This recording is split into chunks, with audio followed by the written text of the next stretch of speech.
Good day, classmates. Again, Mark Louis Ferrolino here. And for this session, we will discuss community organizing as another common component strategy in social mobilization. In the previous module, we already had an overview of what community organizing is. But for this time, we will try to dig deeper by exploring various definitions, giving some examples, and identifying its various models.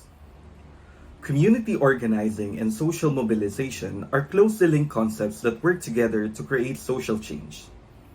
Let's think of it this way. Community organizing serves as the foundation of social mobilization by empowering and uniting people at the grassroots level. To give us a better appreciation of this concept, let us begin with the definition provided in our main reference. According to Stewart in 1995, community organizing is an essential element in encouraging community participation. It helps develop people's capability for problem solving, decision making, and collective action, thus developing and strengthening their networks. As you can see, community organizing revolves around the people. It is about empowering the people to perceive the problem at hand, recognize what they can do, and eventually work their way out of it.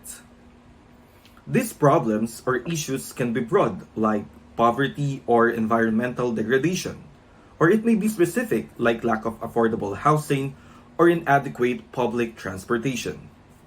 So essentially, community organizing is providing power to the people, or what is termed as empowerment.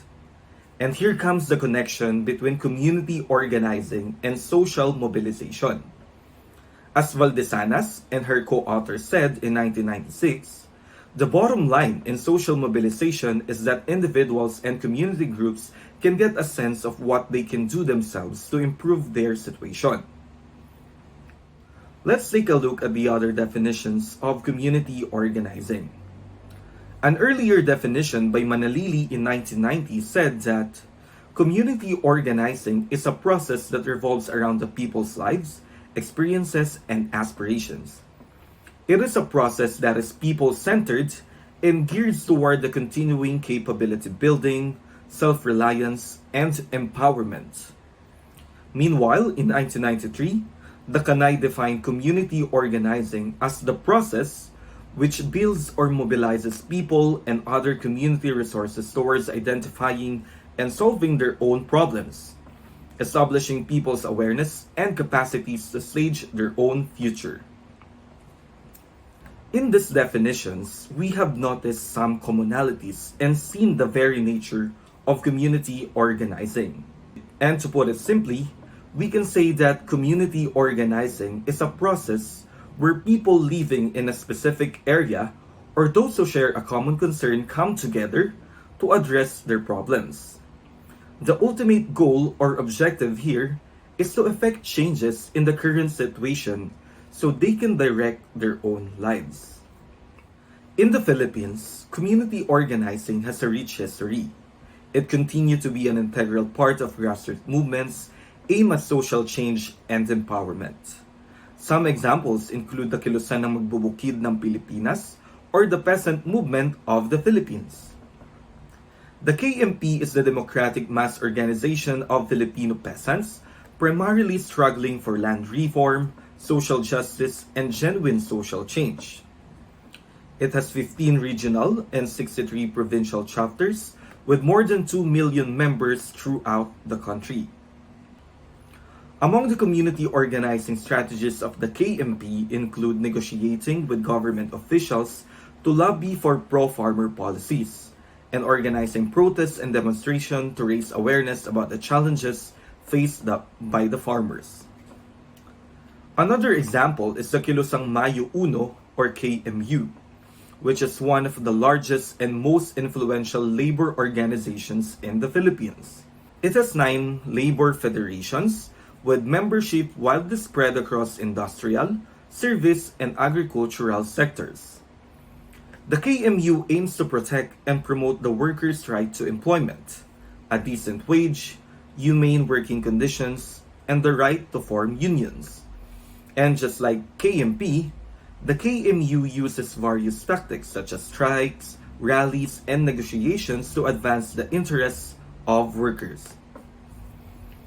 Again, these are just two examples of community organizing efforts in the Philippines. We also have environmental groups campaigning for clean air and water, women's organizations working for gender equality, and youth groups fighting for equal educational opportunities. At this point, let me share with you the three main models of community organizing as identified by Rothman in 1968. Understanding these models provides a foundational framework for analyzing different approaches to community organizing and their effectiveness in addressing social issues. First, we have the locality development model. This is based on the belief that community changes can be pursued most effectively by wildly involving the local people in determining and achieving the goals. In this model, the focus is on building strong and cohesive communities through grassroots participation and empowerment. Examples of activities in this model include community meetings, neighborhood cleanup campaigns, and other initiatives aimed at strengthening community bonds. Another model identified by Rothman was the social planning model. This model emphasizes the role of experts and professionals in identifying and addressing community needs through systematic planning and implementation. So it involves conducting needs assessments, developing comprehensive plans, and coordinating resources to achieve specific goals. So that includes conducting surveys, developing strategic plans, and implementing programs such as job training, healthcare services, or housing initiatives. Down to Rothman's last model, we have the social action model. It focuses on mobilizing communities to challenge power structures and advocate for systemic change. It emphasizes collective action, advocacy, and organizing campaigns to bring about social and political change. Examples of activities in this model include organizing rallies, lobbying policymakers, and participating in grassroots movements. So the tactics of KMP and KMU, which were mentioned earlier, fall under this model. These three models of Rothman provide different approaches to community organization, each with its own strengths and limitations. A specific model or a combination of this may be adopted to effectively address the needs of the community.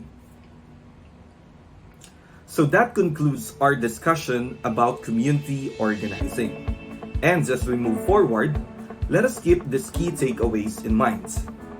First, community organizing is about people. It's about empowering them to identify problems, develop solutions, and take action. And finally, community organizing is a process. It is not a one-time event. It takes time and dedication. Once again, this has been Mark Louis. Thank you for your time and have a nice week ahead.